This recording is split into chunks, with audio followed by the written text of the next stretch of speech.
ভাইয়া নিজের মতো করে আমার ঠোঁটের উপর তার শাসন চালাতে লাগলো।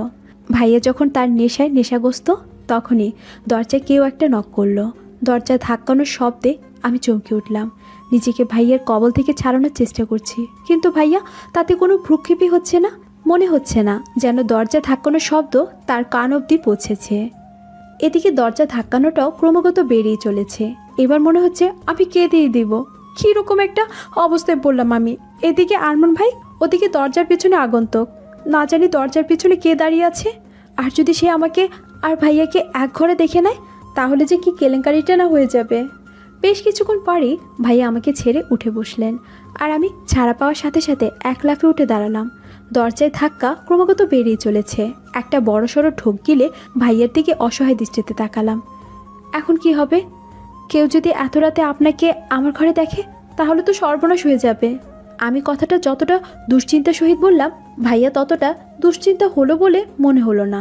খুব আরাম করে পিছনে দুহাত ভর করে বসে আয়েশি কণ্ঠে বলল, সো হোয়াট, সর্বনাশ হবে তোর হবে, আমার কি?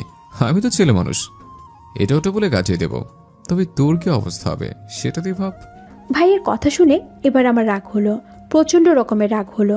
একটা মানুষ এতটা নিষ্ঠুর স্বার্থপর কি করে হতে পারে? খারাপ, খুবই খারাপ লোক একটা। কেন যে এর ভালোবাসে হাবুডুবু খেলাম কে জানে। এখন মাছ ধরিয়ে পড়ে পস্তাচ্ছি তো।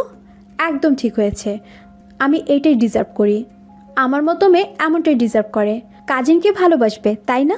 বাস, এখন ভালো করে বাস।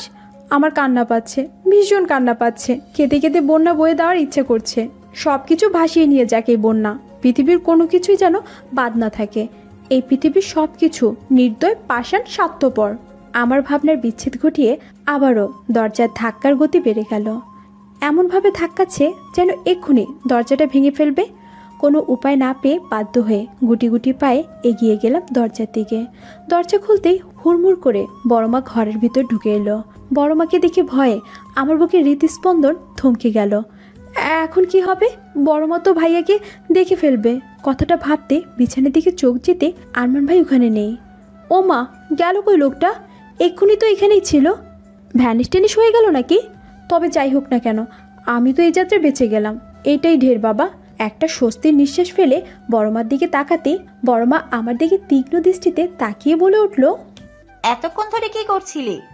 দরজা খুলছিলি না কেন? আসলে বড়মা, খুব ঘুম পেয়েছিল, তাই ঘুমিয়ে পড়েছিলাম। তুমি যে দরজায় ধাক্কা দিচ্ছ, আমি তো বলতেই পারবো না। তাই নাকি? তা এমনকি মরার ঘুম ঘুমাচ্ছিলি যে এত ধাক্কানোর পরও তোর ঘুম ভাঙেনি? এসব কথা বাদ দাও না, তুমি বলো, এত রাতে তুমি আমার ঘরে কি করছো?